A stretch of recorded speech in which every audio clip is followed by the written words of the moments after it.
말씀이 있는 교회, 그 말씀 전하는 교회, 말씀대로 살아가는 교회, 말씀의 빛 교회.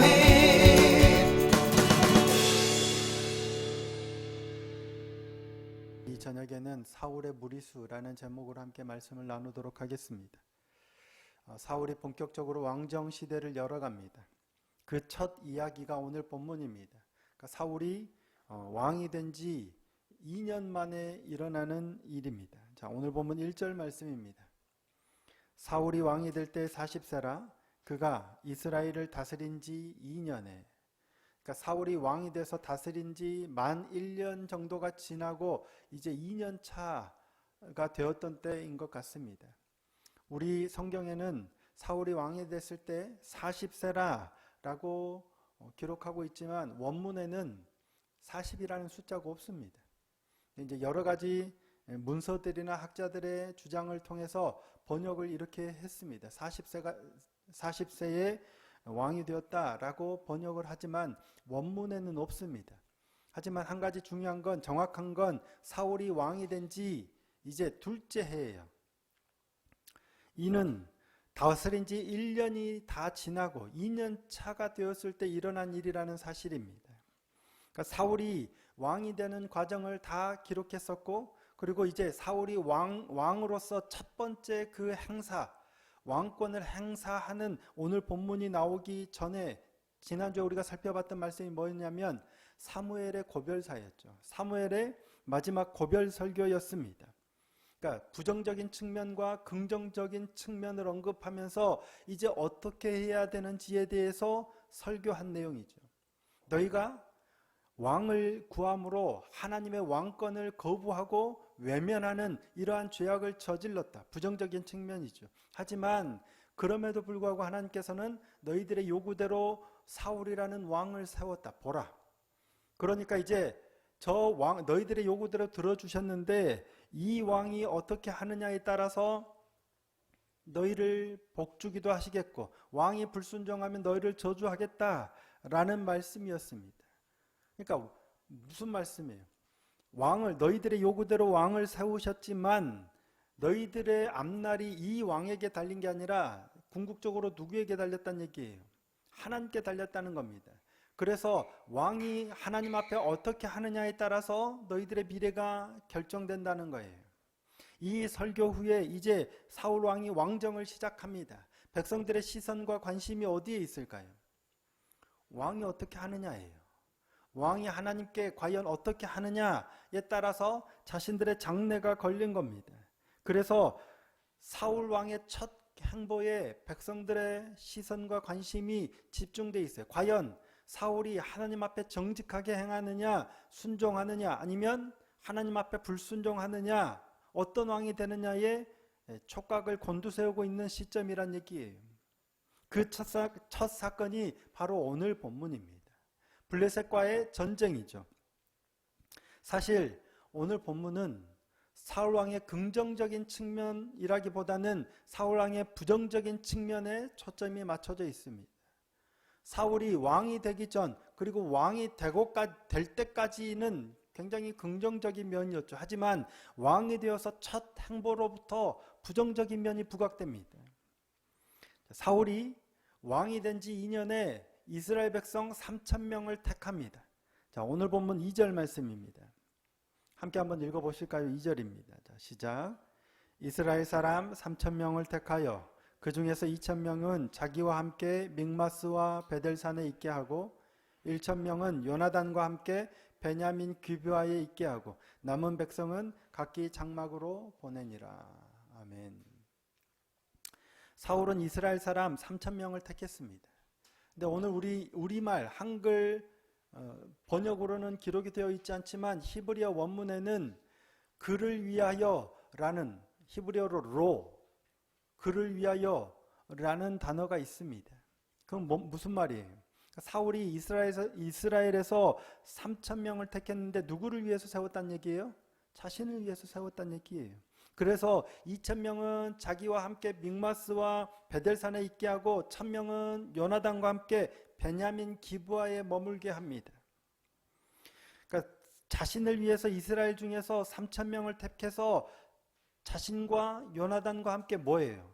소위 말하는 근위병을 형성했던 것 같습니다. 그러니까 사실은 이제까지 이스라엘에 이런 일은 없었죠. 이스라엘에 수많은 지도자들이 있었지만 그들은 상비군을 두지 않았습니다.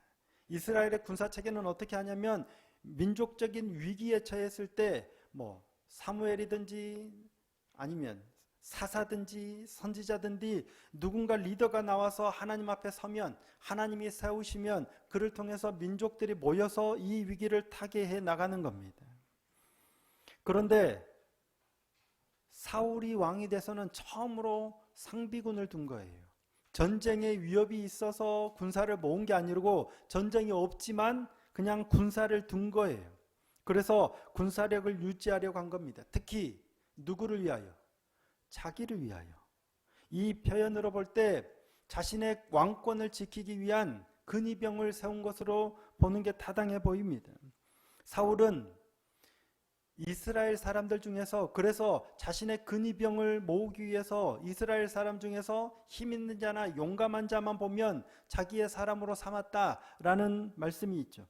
사무엘상 14장 52절입니다. 사울이 사는 날 동안에 블레셋 사람과 큰 싸움이 있었으므로 사울이 힘센 사람이나 용감한 사람을 보면 그들을 불러 모았더라. 힘센 사람이나 용감한 사람 보면 누구나 자신의 군사로 삼고 싶어 하겠죠. 더군다나 늘 블레셋과 전쟁이 있었으니까 그런 사람을 보면 늘 자기의 수하에 두고 싶을 거예요. 그런데 특이하게 다윗은 그런 표현이 없다는 거예요. 전쟁이 심하면 다윗이 더 심했겠죠. 하지만 다윗은 그런 표현이 없어요. 이는 사울이 자신의 왕권의 기반을 어디에 두었는지를 단적으로 보여주는 장면이라고 하겠습니다. 다윗과 명확하게 구분되죠. 사울은 자신의 왕권의 안정과 기반이 어디에 있는 거예요? 군사력에 있는 거예요. 다윗은 군사력이 아니라 힘세고 용감한 자가 아니라 하나님께 있는 거예요. 그러니까 다윗은 사람들을 의도적으로 모으려고 하지 않아요. 하지만 사울은 의도적으로 그런 사람들을 택하여 뽑고 자기의 사람으로 만들려고 하는 겁니다. 사울은 자신이 왕으로 뽑히고 왕으로 세움을 입은 게 누구 때문이에요? 하나님의 택하심이고 하나님의 도우심을 입어서 왕이 된 거잖아요. 그런데도 사울은 자신의 왕권의 기반을 하나님께 두지 않고 군사력에 두려고 했던 거예요. 그래서 왕이 되자마자 군사 3,000명을 상비군 3,000명을 선택해서 군사적 요충지에 둔 거예요. 믹마스라고 하는 것이 요충지를 의미합니다. 그곳이 요충지로 삼아서 믹마스와 베델산에다가 군사를 두었지만 결정적으로 블레셋 군사가 나중에 어디에 진을 쳐요? 바로 그곳 믹마스에 진을 칩니다. 군사력을 의지해서 군사를 뽑아서 군사 요새인 믹마스에 진을 치는데 군사가 더 많은 이 블레셋이 올라와서 그곳에 진을 쳐버립니다. 그러니까 군사력을 의지하는 사울이 어쩔 수 없이 무너질 수밖에 없는 상황이 되는 거죠. 이런 오늘 본문의 상황은 앞선 11장에서 암몬 자손과 대적하던 모습과는 전혀 달라 보입니다. 당시 암몬 자손을 대적할 때 사울은 어땠습니까? 하나님의 영에 크게 감동돼서 그렇게 군사를 불러 모았는데 무려 33만 명이 모였죠. 더우시면 에어컨 트세요. 이스라엘 군사가 30만 명, 유다 백성이 3만 명, 암몬 자손과 대적할 때는 무려 33만 명이 모여서 암몬 자손을 물리쳤어요. 하지만 오늘 본문에서는 하나님의 영에 감동되었다는 언급도 없죠. 하나님이 명하셔서 상비군을 두었고 블레셋과 전쟁했고 이런 표현이 없어요.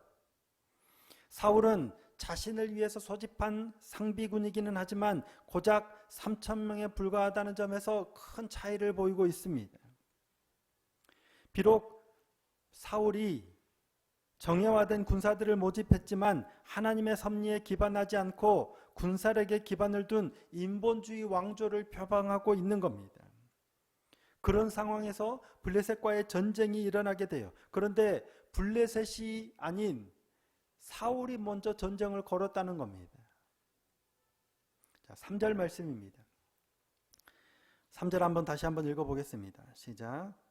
요나단이 게바에 있는 블레셋 사람의 수비대를 치매 블레셋 사람이 이를 들은지라 사울이 온 땅에 나팔을 불어 이르되 히브리 사람들은 들으라 하니. 사실 당시 이스라엘은 군사력으로는 블레셋을 당할 수 없는 수준이었습니다. 그러니까 이스라엘이 블레셋에 속한 속국은 아니었지만 블레셋이 이스라엘을 실제적으로는 거의 지배하다시피 한 그런 상황이었어요. 삼손 때도 그랬지만 계속해서 블레셋이 훨씬 더 강력한 시대였어요. 그래서 블레셋이 이스라엘 땅 곳곳에 수비대를 두고 있었던 상황입니다. 그러니까 요나단이 게바에 있는 블레셋에 수비대를 쳤다는 건 블레셋이 이스라엘 땅 곳곳에 그렇게 수비대를 두었기 때문이에요. 그러니까 군사력에 있어서나 무기도 마찬가지죠. 이스라엘 백성들이 이 무기를 벼르지 못하도록 다 이렇게 잡아가 버리기도 하고 그랬죠. 그러니까 군사들 수에 있어서나 무기면에 있어서나 어떤 면에 있어서도 이스라엘이 블레셋을 감당할 수 없는 수준입니다. 그런데도 불구하고 사울은 먼저 블레셋의 수비대를 먼저 공격해요. 그래서 전쟁을 일으킨 거죠. 요나단이 게바에 있는 블레셋 사람의 수비대를 쳤습니다. 하지만 이는 요나단이 독자적으로 행한 행동이 아닙니다. 사울과 상관없이 요나단이 자기 뜻대로 가서 게바에 있는 블레셋의 수비대를 친 게 아니라는 말씀입니다. 이 일로 인해서 전쟁이 벌어졌을 때 이스라엘이 굉장히 불리한 상황이 되죠. 그때는 요나단이 자기 무기를 든 소년과 함께 블레셋 진영으로 가서 블레셋 진영을 어지럽히고 이 전쟁에서 승리하게 되는 발판을 마련해요. 그때는 사울에게 알리지 않고 자기 독단적으로 나가서 싸운 게 맞습니다. 하지만 지금은 아니에요. 처음 전쟁이 일어나게 되는 이 상황에서 요나단은 독단적으로 나간 게 아니라 사울의 명령을 받아서 나간 것으로 보입니다. 자, 3절 말씀 다시 한번 보십시오. 요나단이 게바에 있는 블레셋 사람의 수비대를 치매 블레셋 사람이 들은지라 사울이 온 땅에 나팔을 불어 이르되 히브리 사람들은 들으라 하니. 자, 요나단이 분명히 게바에 있는 블레셋 사람들의 수비대를 쳤어요. 그 소리를 누가 들었어요? 블레셋 사람들이 들었어요. 사울이 들은 게 아니고요. 블레셋 사람들이 들은 거예요. 사울은 알고 있었어요. 몰랐는데 우리 중에 누가 나갔나 점호해 보라가 아니고요. 사울은 이미 알고 있었어요. 왜? 보냈기 때문에. 그 소식을 사울은 이미 알고 있었고 블레셋 사람들이 그걸 들었어요. 그러니까 사울은 알고 있었고 사울은 뭘 해요? 오히려 나팔을 불어서 이스라엘 사람들을 전쟁에 모으죠. 전쟁을 하려고 나팔을 불어서 히브리 사람들을 모읍니다. 그러니까 사울은 이미 알고 있었던 거고 사울이 명령해서 요나단이 그와 같이 게바에 있는 블레셋 사람들의 수비대를 친 겁니다. 더군다나 4절을 보시면 온 이스라엘이 누가 블레셋 사람의 수비대를 친 것을 들었어요?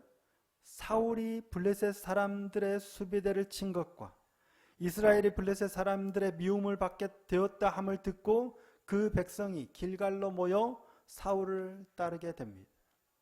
요나단이 친 게 아니고 사울이 쳤다라는 거예요. 그러니까 사울이 요나단을 명령했고 사울의 명령을 따라서 요나단이 블레셋 사람들의 수비대를 친 것이 맞는 것 같습니다. 그래서 온 이스라엘이 사울이 블레셋 사람들의 수비대를 친 것을 듣고 길갈로 모여서 사울을 따릅니다. 이 일은 전적으로 사울의 주도하에 사울의 명령을 따라 일어난 겁니다. 그러면 사울은 왜 먼저 블레셋 사람들의 수비대를 쳐서 전쟁이 일어나게 했을까? 군사력에 있어서는 당연히 잽도 안 되는데 사울은 왜 그랬을까? 하나님의 명령도 없는 것 같은데 그는 왜 블레셋에 한참 못 미치는 군사력을 가지고 먼저 공격을 해서 전쟁을 발발시킨 것일까? 아마 자신의 왕권을 강화하기 위해서가 아닐까 싶습니다. 이전에 암몬과의 전쟁에서 승리했던 경험과 자신에게 생긴 군사력으로 인해서 아마 사울은 이와 같은 일을 벌이게 된 게 아닌가 싶습니다. 이전에 암몬 자손을 쳤을 때는 어떻습니까? 사울은 아무것도 없었고 사실 아무도 없었죠. 그냥 여전히 밭에서 소를 끌고 농사를 짓다가 돌아온 자신이었는데, 자신이 나팔을 불자, 자신이 전령들을 보내자 33만 명이 모여서 암몬 자손을 물리쳤습니다. 그때는 아무것도 없었고 아무도 없었음에도 불구하고 자신이 화가 나서 자신이 하나님의 영에 감동되어서 이처럼 전쟁을 했더니 승리하게 된 거예요. 그런데 지금은 왕이 되었고 지금은 군사도 3,000명이나 있어요. 사울은 아마 자신만만했을 것 같습니다. 어느 정도 계산이 서지 않았을까 싶어요. 전에는 아무것도 없었고 아무도 없었지만 내가 이렇게 승리했다. 이제는 내가 왕도 됐고 이만큼 갖춰진 군사력도 있으니까 아마 지금 내가 또 예전처럼 싸우면 하나님이 도우셔서 승리하지 않을까라고 계산했던 것 같아요. 더군다나 왕이 되어서 1년 동안 사울이 한 게 없어요. 사람들이 의심할 수도 있겠죠. 근데 아무도 사울이 왕이라는 걸 의심 안 하는데 누가 먼저 이 일을 행하냐면 자기가 먼저 해요. 사람들이 나를 왕으로 인정 안 하면 어떡하지? 왕이 되었는데 아무것도 안 한다고 하면 어떡하지? 라고 하는, 그래서 백성들에게 뭔가를 보여주기도 해야 된다라고 생각했던 것 같아요. 그래서 먼저 군사적인 행동을 감행하는 거예요. 사울의 무리수죠. 그래서 무리수를 두는 거예요. 조금만 생각해 보면 얼토당토 않는데 그런 생각이 보이지 않는 겁니다. 백성들도 마찬가지입니다. 이전에 사울이 어떻게 우리를 다스리겠느냐라고 했었지만 사울이 하나님의 영에 감동되어서 행한 일을 보니까 가능하구나. 그가 왕이 될 만하구나. 이전에 경험이 있으니 사울이 이번에도 부르자 길갈로 모여서 사울을 따릅니다. 그런데 문제는 뭐예요? 블레셋의 숫자가 어마어마합니다. 상상 이상으로 엄청납니다. 자, 5절 말씀입니다. 어느 정도인지 블레셋 사람들이 이스라엘과 싸우려고 모였는데 병거가 3만이요 마병이 6,000명이요 백성은 해변에 모래같이 많더라. 그들이 올라와 베다웬 동쪽 믹마스에 진침해. 믹마스에 진치죠. 이렇게 어마어마한 숫자가 사울이 군사 요새지로 생각하고 자신의 군사를 두었던 것까지 올라와서 진을 칩니다. 이 모습을 보고 이스라엘 백성들은 굴과 수풀과 바위 틈과 은밀한 곳과 웅덩이에 숨으며 어떤 사람들은 아예 요단강 건너편 길르앗과 갓으로 도망가 버립니다. 그러니까 우리로 치면 바다 건너 제주도까지 도망가 버린 거예요. 전쟁인 위급함과 블레셋 군사들의 절박하여 이처럼 도망가 버립니다. 호기롭게 나팔을 불어서 백성을 모았고 그를 따랐던 백성들은 도망가지 않고 남아있는 사람들은 여전히 길갈에서 두려워 떨고 있습니다. 블레셋 군사들의 위용을 본 이스라엘 백성들의 상황을, 마음을, 심정을 적나라하게 표현한 구절이 바로 6절입니다. 자, 6절 말씀 다시 한번 읽어보겠습니다. 시작. 이스라엘 사람들이 위급함을 보고 절박하여 굴과 수풀과 바위 틈과 은밀한 곳과 웅덩이에 숨으며. 그러니까 위급함을 보고 절박하여예요. 그러니까 블레셋 군사들의 진영을 딱 보는 순간 엄청난 군사들 수를 보고 위급함을 느낀 거예요. 절박한 거예요. 잠깐이라 한순간이라도 지체하면 금방 저들이 쳐들어와서 우리 다 죽겠구나. 아직 전쟁이 시작되고 이런 것도 없어요. 그냥 딱 보는 순간 이미 낙심하고 이미 절망하고 너무 급한 거예요. 한시라도 빨리 도망가야 되겠다. 그래서 두려움에 떨고 있는 거예요. 왜? 그들 눈에 뭐가 보였기 때문입니까? 블레셋 군사들의 놀라운 위용이 보였기 때문입니다. 애초에 사울과 그의 백성들이 블레셋을 먼저 공격하고 그들과 전쟁을 하고 그들의 억압에서 벗어나려고 했던 건 하나님이 아닌 자신들의 군사력을 의지했기 때문으로 보입니다. 그런데 막상 블레셋의 군사력과 대조해 보니까 상대가 안 되는 거예요. 그래서 그처럼 도망가고 숨고 달아나고 두려움에 떨고 있는 겁니다. 사울왕의 부정적인 측면이겠죠. 그는 하나님의 택하심으로 왕이 되었음에도 불구하고 철저하게 하나님을 보는 대신에 뭘 보냐면 자신의 상황을 봅니다. 철저하게 자신의 군사력과 세상의 힘만을 보고 의지하려 했던 겁니다. 그래서 결국 사무엘을 통해서 하나님께서 그의 왕권을 빼앗아 다른 사람에게 주겠다라는 예언의 말씀을 듣게 되죠. 이게 사울의 문제입니다. 사울은 왕이 되어서도 처음 행하는 거지만 늘 사울은 처음에도 그랬지만 나중에 아말렉을 진멸하는 일에 있어서도 그렇고 계속해서 하나님을 보지 않습니다. 그는 늘 상황과 사람과 세상의 이런 가치들 힘만을 봅니다. 그런데 이것이 과연 사울만의 문제일까 하는 거예요. 사울만 그럴까요? 우리는 어떨까요? 나는 어떤가 하는 겁니다. 교회를 개척하고 지난 2년 잘 아시다시피 사람이 거의 모이지 않던 교회였습니다. 새로 오시는 분들도 별로 없었지만 오시는 분들도 사람이 없는 것을 보고 쉽게 정착하지 못하고 그냥 오신 그대로 또 흘러서 가셨습니다. 그렇게 2년의 시간이 지났습니다. 수요 예배 때는 우리 마로미 노아미 우리 4명, 어떤 때는 아이들도 추워서 못 오거나 감기 걸려서 못 오면 우리 2명, 그렇게 예배했던 적도 있습니다. 그렇게 2년의 시간이 지났습니다. 물론 아직도 여전히 극히 작은 수이긴 하지만 그때보다 훨씬 많은 분들이 오셔서 함께 예배하고 있고 함께 교회를 이뤄가고 있습니다. 이때 나는 어떤 마음이어야 하며 어떻게 해야 할까를 생각해 봅니다. 사울은 사람을 의식하니까 사람을 의식함으로 뭔가 인간적인 행동들을 취하는 겁니다. 어쩌면 지극히 당연해 보이는 행동들입니다. 왕이 되었을 때 왕권을 강화하기 위하여 군사력을 늘리고 그를 통하여 자신의 왕권을 강화하려는 건 지극히 당연해 보이는 겁니다. 하지만 그러한 모습은 결국 하나님으로부터 버림받는 엄청난 결과를 가져온 잘못된 행동들입니다. 사람을 의식하는 게 아니라 누구를 의식해야 되냐면 하나님을 의식하고 하나님을 바라봐야 합니다. 근데 저에게 있어서 사람을 의식하고 행하는 인간적인 행동이 뭘까? 두말할 것 없이 가장 먼저는 설교가 아닌가 싶습니다. 말씀을 전하는 일입니다. 저에게 있어서 가장 중요하고 가장 두렵고 가장 조심해야 된 문제가 바로 말씀을 전하는 일입니다.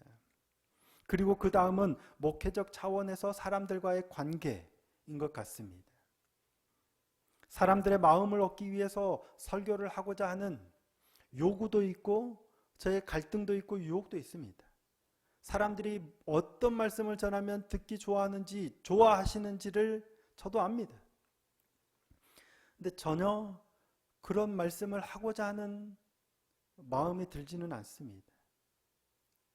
또한 사람들의 마음을 사기 위한 관계에서의 어떤 행동들, 말씀을 따라서 원칙을 따라서 관계를 이루어가지 않고 사람들을 붙들기 위해서, 사람들을 끌어당기기 위해서, 사람들의 마음을 얻기 위해서 하지 말아야 할 일들을 그냥 눈을 감고 행하는, 그러니까 사람이 떠나가지 않도록 하기 위한 어떠한 선택과 행동들, 이것들을 조심해야 하는 겁니다. 사실 이는 사람이 없을 때도 마찬가지였습니다. 사람이 없으면 가장 교회를 개척하고 성도가 없는 교회 담임 목사에게 있어서 가장 관심이 뭘까요? 두 가지인데 하나는 영적으로는 하나님이고요. 육적으로는 사람입니다. 한 사람이라도 좀 왔으면, 한 사람에 대한 마음이 얼마나 크겠습니까? 한 사람이라도 올 수 있도록 어떤 인간적인 불법이 아닌 할 수만 있다면 인간적인 방법과 노력들을 행하고자 하는 마음이 수도 없이 일어납니다. 누군가가 있으면 전화 한번 해볼까? 아니면 어떤 뭐라도 좀 해볼까? 관심을 끌고 마음을 끌 뭔가라도 해볼까? 수시로 들곤 했습니다. 근데 사실 이 마음을 이겨내는 건 별로 어렵지 않았습니다. 또한 말씀을 전할 때 사람들의 마음을 어떻게 하면 더 이렇게 할까 하는 유혹도 별로 이겨내는 게 어렵지 않았습니다. 이유는 뭐냐면 오직 말씀을 붙들려고 했기 때문입니다. 말씀이 없을 때 우리는 너무도 쉽게 하나님을 놓쳐버리고 어떤 인간적인 방법들과 어떤 행위들을 선택하고 행하게 되는 것 같습니다. 하지만 말씀을 붙들면 내가 바라보는 나, 내가 기대하는 나보다 훨씬 더 쉽게, 높게 그러한 길을 걸어가게 되는 것 같습니다. 우리가 말씀을 붙들 때 우리가 상상하지 못한 그런 놀라운 일들을 경험하게 하심을 경험케 됩니다. 그리고 놀랍도록 나의 의지가 아닌 하나님의 말씀을 따라서 걸음을 내딛는 저의 모습을 보게 하십니다. 솔직히 저의 모습을 보면 수도 없이 고민하고 수도 없이 이렇게 인간적인 방법들을 사용해도 전혀 이상하지 않는 사람이에요. 그런데 지나온 2년을 돌아보면 잘 참아냈어요. 별로 어렵지 않게 참아냈던 것 같아요. 이유는 딱 하나, 그냥 어찌됐든 말씀 앞에 머물려고 했던 것 때문이 아닌가 싶습니다. 그러할 때 하나님께서는 하나님을 바라보게 하시고 하나님을 의지하게 하시고 하나님이 열어가시는 길을 경험하게 하시는 것 같습니다. 그래서 언제나 제가 말씀을 외치는 겁니다. 사람이 없을 때에도, 사람이 없을 때에도, 사람이 있을 때에도, 사람이 늘어나 많을 때에도 제가 관심을 가지고 제가 주목하고 제가 붙들어야 할 건 그들의 마음과 그들의 어떤 것을 얻고자 함이 아니라 오직 하나님의 말씀임을 다시 한번 기억합니다. 저뿐만 아니라 우리의 삶이 다 그럴 거라고 생각합니다.